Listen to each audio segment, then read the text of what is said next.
And see, what happens is they're not spending much time on their spiritual foundation, and they start erecting spiritual buildings too soon, and they start falling over.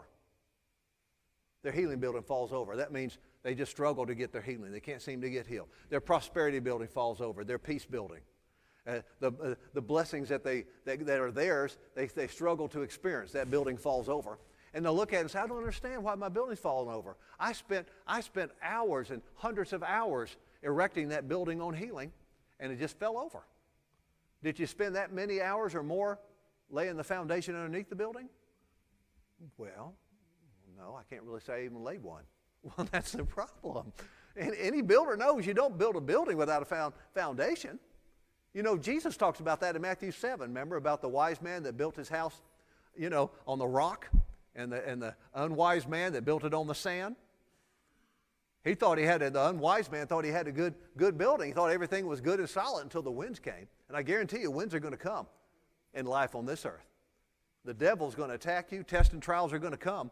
You need to. You want your buildings to stand, and you need to not just think of the building so much. Think of the foundation.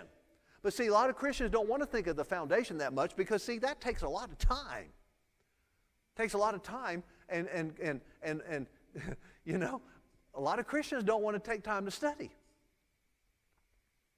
I've shared this here before, I think, but I'll share it with you again. When I got saved, I was 14 years old, and it was probably around when I was 18 years old, around 18 or 19, I got filled with the Holy Spirit at a Charles and Francis Hunter meeting back in St. Petersburg, Florida. And around that time, I wrote Jimmy Swaggart a letter. Remember Jimmy Swaggart back then? I mean, he was filling up the auditoriums. I mean, he was really, well known back then. He and Oral Roberts, and I think Rex Humbard, so I wrote Jimmy Swaggart a letter, and I said, Dear Brother Swaggart, would you please explain to me how the gifts of the Spirit operate?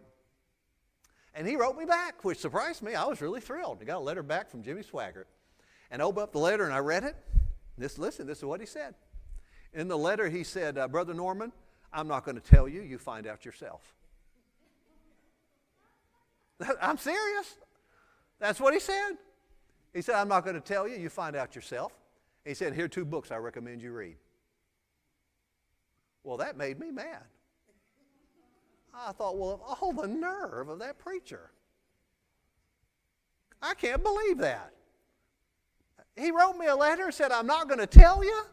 Who says that? I'm not going to tell you.